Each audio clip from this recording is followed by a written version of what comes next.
안녕하세요. 병원 코디네이터 강의를 맡게 된 이은영입니다. 제1강 병원 코디네이터 개요 시작하겠습니다. 병원 코디네이터의 배경에 관해서 보시겠습니다. 현재 병원 코디네이터가 굉장히 많이 유행이 되고 있는데요. 병원 코디네이터가 왜 요구가 되고 있을까요? 의료진과 환자 사이에 매개체 역할을 하고 있는 것이 바로 병원 코디네이터입니다. 이 둘 사이의 관계를 유난하게 해주기 위해서 병원 코디네이터가 요구가 상당히 많이 되고 있는데요. 병원 코디네이터 배경을 알아보도록 하겠습니다. 병원이란 무엇일까요? 영국, 프랑스, 독일의 사례를 보겠습니다. 공공적으로 소유를 운영합니다. 그래서 한국은 80% 이상이 민간이 운영을 하는데요. 상대적으로 비교가 되고 있지만 어떤 것이 더 좋은지, 어떤 것이 더 나쁘게 운영되고 있는지는 판단하기 어렵습니다. 특징적인 부분만 우선 잡고 넘어가실게요. 영국, 프랑스, 독일은 공공적으로 소유, 운영된다. 한국은 무려 80% 이상이 민간이 운영한다. 보실게요. 고려시대, 중세시대, 근대시대, 현대시대로 나뉘어 봤는데요. 고려시대, 중세시대, 근대시대, 현대시대로 보시기 이전에 고대를 먼저 보시겠습니다. 고대에는 숙박을 제공하는 역할을 병원에서 하였습니다. 그리고 여행자에게 숙식을 제공하고 아픈 환자들에게 치료를 해주는 것을 미덕이라고 여기는 시대가 바로 고대였습니다. 고대하면 수도원을 떠올릴 수가 있는데요. 수도원은 지금의 어떤 역할과 비슷할까요? 네, 맞습니다. 호텔과 병원의 역할을 이 수도원에서 했다고 보실 수가 있습니다. 병원, 영어로 하스피탈이라고 하죠. 호스피탈리타스. 이것이 병원과 호텔의 어원인데요. 호스피탈리티는 무엇일까요? 환대 산업이라고 할 수가 있습니다. 병원의 배경에 관해서 자세하게 보시겠습니다. 고려시대를 먼저 보시겠습니다. 고려시대의 배경은 어떤 걸까요? 불교 사원을 운영하였습니다. 그리고 숙식을 제공하였고 아픈 환자들을 치료하는 기능도 하였습니다. 고려시대는 여건제를 기억해 두시면 좋은데요. 여건제는 여행 서비스 센터라고 보시면 되세요. 그래서 치료 또 하면서 여행자들 그리고 행여 병자들을 치료해주고 숙식까지도 제공을 해줬다. 여건제를 기억해 두시면 되실 것 같습니다. 두 번째로 중세시대를 보시겠습니다. 중세시대는 어떤 배경이 있을까요? 환자를 요양하고요. 여행자에게 마찬가지로 숙박을 제공하였습니다. 불황에까지도 수용하였는데요. 중세시대 하면은 어떤 것을 떠올릴 수가 있을까요? 맞습니다. 종교를 떠올릴 수가 있죠. 그래서 종교가 굉장히 성장함과 동시에 여기서 수도원이라는 제도가 탄생이 된 것입니다. 그래서 중세는 요양, 여행자 숙박, 불황인 수용, 그리고 수도원을 기억하시면 되시겠습니다. 세 번째를 보실게요. 근대시대로 넘어왔는데요. 근대시대에는 어떤 배경이 있을까요? 맞습니다. 급성기 환자를 떠올리시면 되시고요. 치료 전문기관이라고 보시면 되십니다. 근대시대는 전염병이 증가함으로써 전염병을 예방하기 위한 진료도 되었고 여기서 고객 중심 의료로 가는 길목에 있다고 보실 수가 있습니다. 마지막으로 현대인데요. 현대는 대형화 전문화되었죠. 그래서 고려시대, 중세시대, 근대시대, 현대시대로 나뉠 수가 있고 급하게 성장했던 시기는 근대시대라고 볼 수가 있습니다. 그래서 고려시대, 불교사원 운영, 중세시대, 수도원, 근대시대, 전염병이 많이 만연하여서 급성기 환자를 많이 치료함으로써 병원의 발전이 급진적으로 되었다. 그리고 마지막으로 현대를 보실 수가 있습니다. 그렇다면 미래는 어떨까요? 현대는 현재 입원 환자들보다는 어떻게 해요? 외래 환자를 더 많이 받으려는 의견들이 많고, 미래에는 원격 의료가 개발이 되고 있죠. 이렇게 고려시대, 중세시대, 근대시대, 현대시대, 미래까지 간략하게 보셨습니다. 배경을 이어서 보시겠습니다. 90년대 초반 1992년에서 95년, 1995년에서 2003년, 2003년 이후를 가지고 와봤는데요. 90년대 초반을 보시면 개인 의원 중심이었다. 그리고 생존형 진료, 말 그대로 치료를 전문적으로 해주는 곳에 그치게 되는 게 90년대 초반의 배경입니다. 1992년에서 95년도는 어떤 배경일까요? 선택형 진료가 시작이 되었고 병원 코디네이터의 도입기가 시작되었습니다. 1995년에서 2003년도는 진료와 어떻게 해요? 경영이 병행이 되었습니다. 그래서 병원 코디네이터의 성장기라고 보실 수가 있습니다. 2003년 이후에는 1인, 다수, 개인 병원, 그리고 전문화, 개인화, 전문화되었다. 개인 다수 병원이 소유가 많이 되었고 병원 코디네이터의 성숙기 과정으로 접어들게 됩니다. 그래서 정리를 해보면 1992년에서 95년도가 도입기다. 그리고 95년에서 2003년기가 병원 코디네이터의 성장기다. 그리고 2003년 이후부터 현재까지가 바로 성숙기라고 보실 수가 있습니다. 현대는 1994년 미국 병원 경영 사례를 벤치마킹한 치과병원이 바로 한국의 병원 코디네이터에 처음 도입된 계기인데요. 하단을 보시면 예치과의 코디네이터는 단순 접수원이 아니라 어떻게 해요? 적극적인 서비스를 펼쳐서 환자의 굳은 인상을 펴게 하였다고 합니다. 결국 딱딱한 병원의 이미지를 어떻게 해요? 병원 코디네이터를 도입함으로써 내 집같이 만드는 일을 담당했다고 하는 거죠. 불안한 환자를 어떻게 해요? 편안하게, 그만큼 내 집처럼 편안하게 만들었다는 내용이겠죠. 이 같은 서비스가 훌륭한 곳이다 라는 인식을 주게 해서 치과의 좋은 이미지를 만들어서 병원의 경쟁력을 높이는데 핵심적인 역할을 하였다고 합니다. 이렇게 현대까지 병원 코디네이터의 배경 자세하게 알아보셨습니다. 이어서 보실게요. 성형외과, 피부과, 한방병원, 치과, 비만 클리닉 등을 중심으로 병원 코디네이터가 증가하게 되었습니다. 의료시장이 개방이 되었고 병원이 체인화되는 추세가 되었습니다.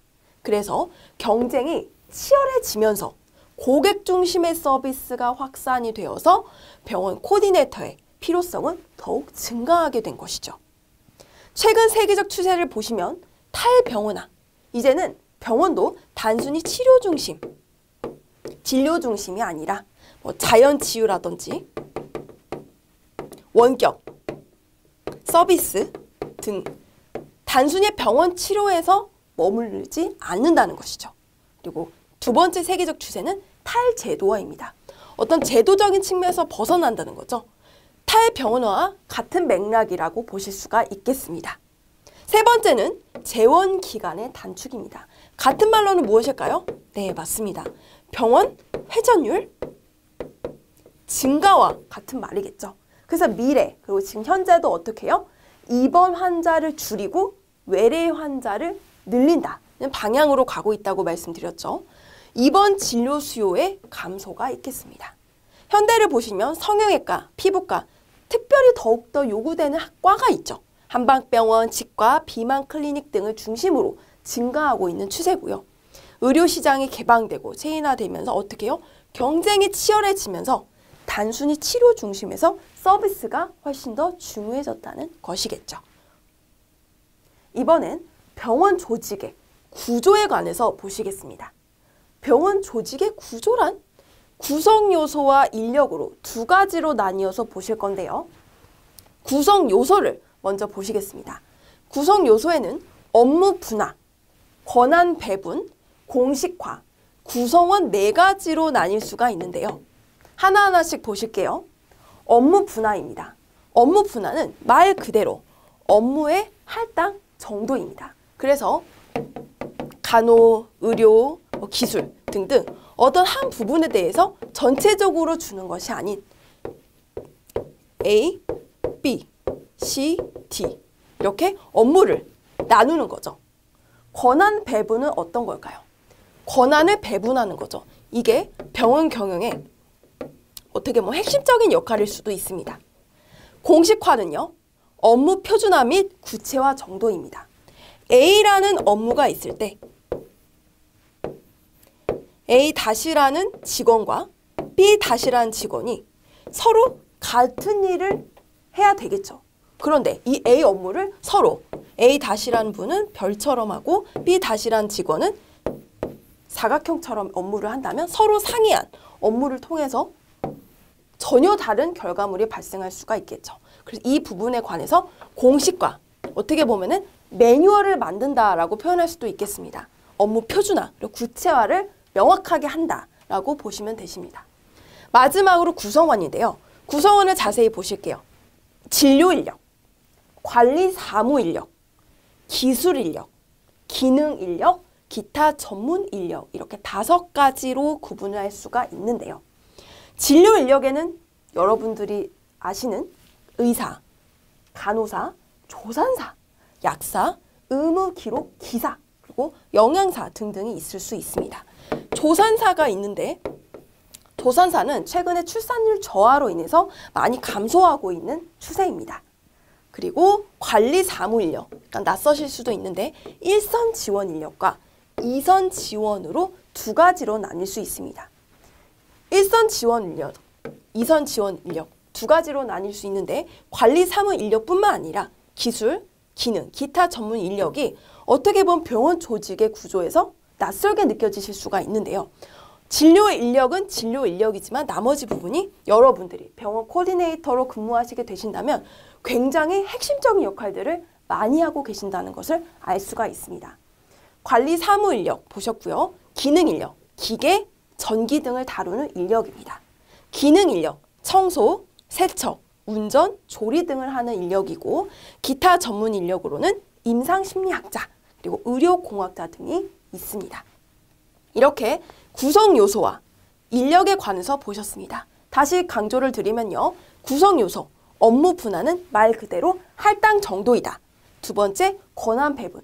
권한을 어떻게 배분하냐에 따라서 적재적소하게 배치를 함으로써 병원 경영의 성공과 실패를 나눌 수가 있다. 공식화는 업무 표준화, 매뉴얼을 생각하면 되신다고 말씀드렸고 구성원을 자세히 보시면 진료 인력, 관리 사무 인력, 기술 인력, 기능 인력, 기타 전문 인력으로 나뉠 수가 있는데 진료 인력뿐만 아니라 나머지 인력들도 병원의 핵심적인 역할을 한다라고 정리하시면 되시겠습니다. 그렇다면 병원 근무자란 상호 연결이 되어 있습니다. 그러나 대면하지 않는 직종들이 너무나 많습니다. 퇴폐적인 특성 때문인데요. 각기 다른 분야의 전문가가 함께 협업을 하는 공간이 의료이기 때문에 결국에 어떻게 해야 될까요? 커뮤니케이션을 갈등 중재를 잘하는 방향으로 할 필요가 있겠죠. 효과적인 인사 관리도 필요하겠습니다. 적재적소하게 인사를 해야 되고요. 다양한 컴퓨터 활용 능력뿐만 아니라 기술적인 부분에서도 온라인 마케팅 기능 보유가 필요합니다. 상황에 맞는 적절한 언어 구사 능력도 필요하겠죠. 이렇게 병원 근무자의 특성에 관해서도 보셨습니다. 이번엔 병원 코디네이터의 정의에 관해서 구체적으로 보실게요. 하스피탈과 코디네이터의 결합이 말 그대로 병원 코디네이터이죠. 병원 서비스 매니저라고도 하는데 병원 플러스 매니저, 즉 조정자의 결합이라고 볼 수도 있습니다. 병원을 조정한다. 환자들의 의료 서비스 욕구를 충족시키기 위해서 병원 일을 어떻게 해요? 기획한다, 관리한다, 개선한다 라고 보실 수가 있습니다. 그래서 진료 인력, 그리고 환자, 고객이죠. 고객 사이에서 매개체 역할을 하는 겁니다. 의료진과 환자 사이의 중간 관리자 역할을 함으로써 의료진이 환자에게 있어서 디테일하게 미처 전달하지 못하는 정보, 환자가 의료진에게 미처 전달하지 못하는 정보를 모두 연결을 해주는 역할이겠죠. 그래서 의료진은 편하게 그리고 확실하게 환자에게 서비스를 주고 환자는 의료진에게 확실하게 서비스를 받도록 하게끔 윤활유 역할을 하는 것이 바로 병원 코디네이터, 여러분이라고 할 수가 있겠죠. 선진국의 병원 코디네이터의 역할에 관해서도 알아볼까요? 미국과 일본 사례를 가져왔는데요. 미국을 보시면 응급 환자, 병원이나 진료부서를 모르는 환자에게 병원을 연결하는 역할을 한다고 합니다. 그래서 하스피탈 리셉셔니스트가 더 정확한 표현이고 말 그대로 모르는 환자에게 연결을 하는 역할을 미국에서는 병원 코디네이터다. 일본은 어떻게 할까요? 미국과는 유사하지만 환자나 가족에 더 나아가서 요양 선택에 관한 의사결정을 지원을 해주고 객관적이고 납득할 만한 의료 선택, 즉 제안을 주는 거죠. 제안까지도 주는 것이 일본의 의료 코디네이터라고 합니다. 선진국 병원 의료 코디네이터의 역할을 보시겠습니다. 1번인데요. 근무 수칙을 자세히 보실게요. 8가지를 가져왔는데요. 다양한 선택사항을 모두 생각한다. 한 가지만 획일적으로 강요하면 안 되겠죠. 획일적은 아닙니다. 다양한 선택사항을 제안한다.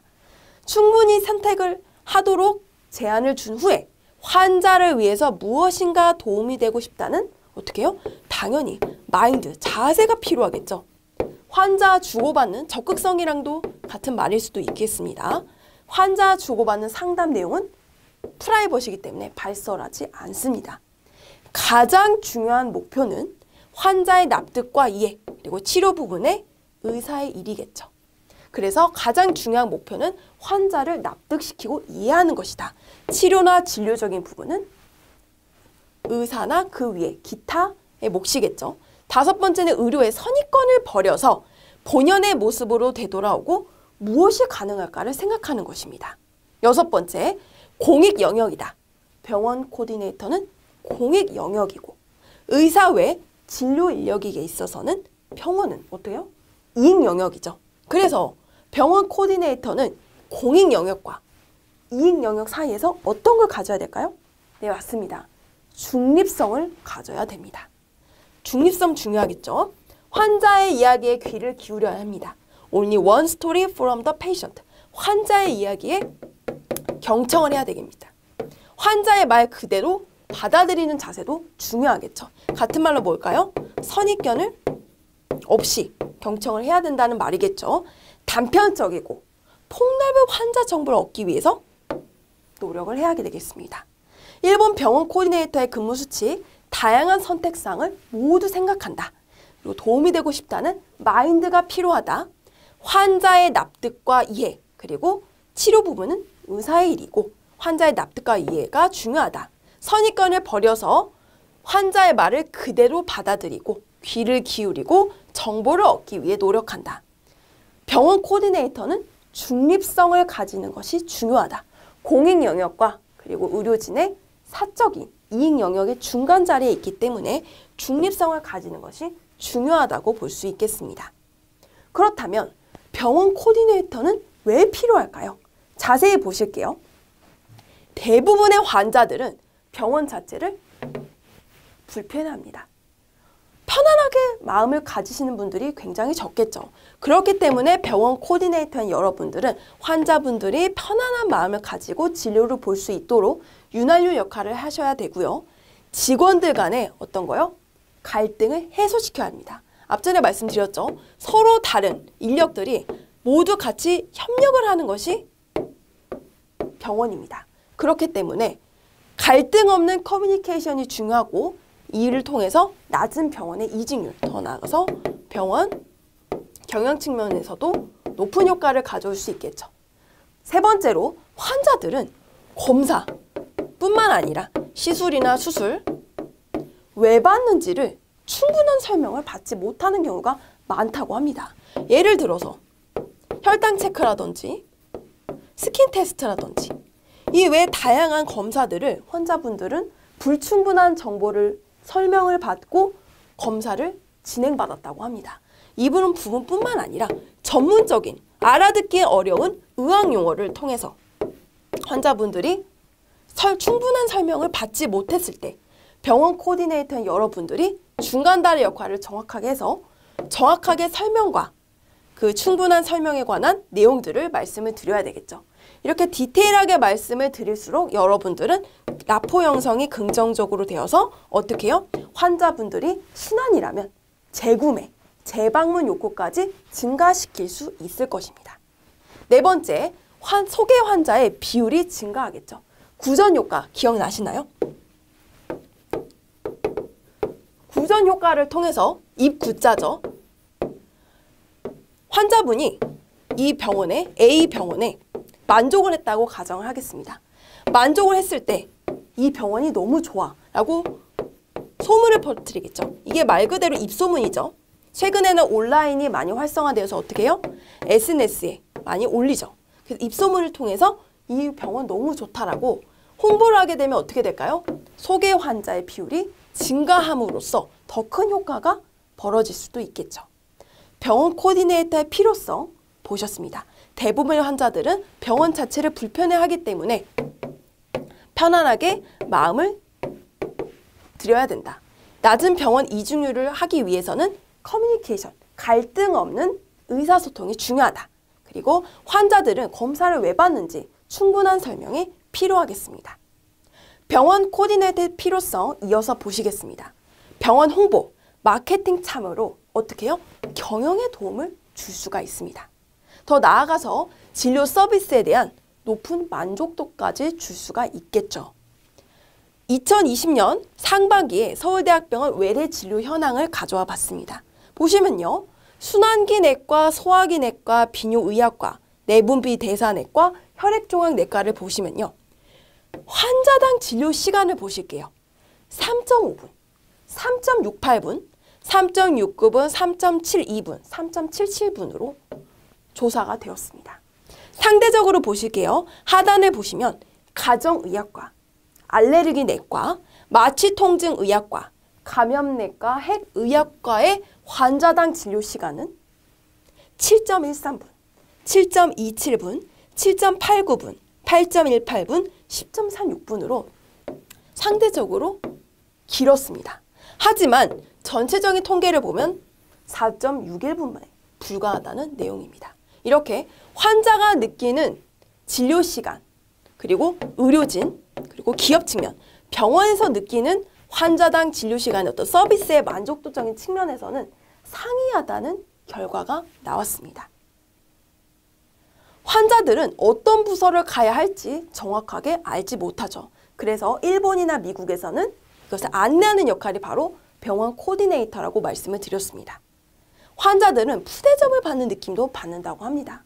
모든 환자들은 특별한 아주 일반적인 질병이라고 하더라도 특별한 대우를 받고 싶어 합니다. 그래서 환자들에게 푸대접을 받는 느낌을 줘서는 안 되겠죠. 기업교육개발원의 병원 코디네이터를 위한 실무와 관리에서 가져와 봤는데요. 코디네이터의 제도 시행 전과 시행 후를 비교해 보았습니다.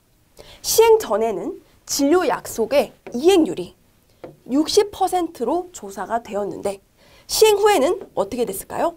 무려 85%까지 진료 약속 이행률이 증가하였다고 합니다. 코디네이터 제도를 도입했을 때 진료 상담의 성공률 또한 시행 전에는 52%에 불과했던 것이 시행 후에는 무려 75%, 약 20%가량 증가하게 되었다고 합니다. 이처럼 병원 코디네이터의 필요성에 관해서도 보셨습니다. 학습 정리를 보시겠습니다. 병원 코디네이터의 배경 보셨죠? 그리고 병원 조직의 구조에 관해서도 보셨습니다. 인력적인 부분 기억나시죠? 그래서 진료 인력, 병원 하면 진료 인력이라고밖에 생각을 못 하실 텐데 진료 인력뿐만 아니라 기술 인력, 기타 여러 가지 인력들이 같이 협력을 하고 있다. 그래서 병원에서 그리고 의료적인 측면에서는 이런 특이한 특징이 있기 때문에 갈등이 없는 의사소통이 중요하다라고 강조를 드렸습니다.